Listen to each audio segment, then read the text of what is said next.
கேரளாவின் கோழிக்கோடு பகுதியில் நடுக்கடலில் கப்பல் தீப்பிடித்து எரிந்து வருகிறது. தொடர்பான கூடுதல் விவரங்களோடு இணைகிறார் சிறப்பு செய்தியாளர் முகிலன்.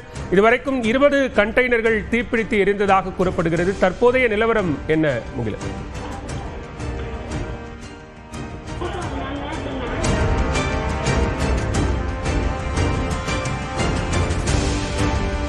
கேரளாவில் நடுக்கடலில் கப்பல் ஒன்று தீப்பிடித்து எரிந்து வருகிறது. கோழிக்கோடு பகுதியில் தற்போது 20 கண்டெய்னர்கள் இந்த கப்பலில் இருந்து கடலில் விழுந்திருக்கின்றன. அதே நேரத்தில் கப்பலில் இருந்த 18 பேர் கடலில் குதித்து உயிர் தப்பி இருக்கிறார்கள். கூடுதல் விவரங்களோடு இணைகிறார் சிறப்பு செய்தியாளர் முகிலன்.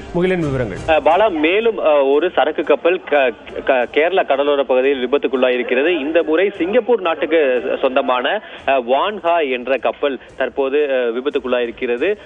இது கொழும்போ ஸ்ரீலங்காவில் இருந்து மகாராஷ்டிராவுக்கு இந்த கேரளா கரையோரமாக அந்த கப்பலானது செல்கிறது. அது கோழிக்கோடை நெருங்கும் போது அந்த கப்பலில் வைக்கப்பட்டிருந்த கண்டெய்னர்களில் பலத்த வெடிசத்தம் கேட்டு தீப்பற்றி எரிந்திருக்கிறது. இந்த வெடிசத்தத்தை தொடர்ந்து சுமார் 20 கண்டெய்னர்களும் கடலுக்குள் விழுந்திருக்கின்றன.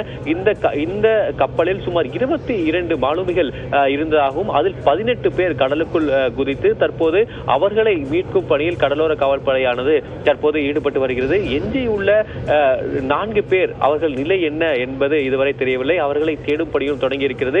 இந்த கடலில் குளித்த 18 பேரில் 5 பேர் காயமடைந்திருப்பதாகவும் அவர்களை மீட்டு அவர்களுக்கு சிகிச்சை அளிக்கப்பட்டு வருவதாகவும் தற்போது கடலோர காவல்படையானது தெரிவித்திருக்கிறது.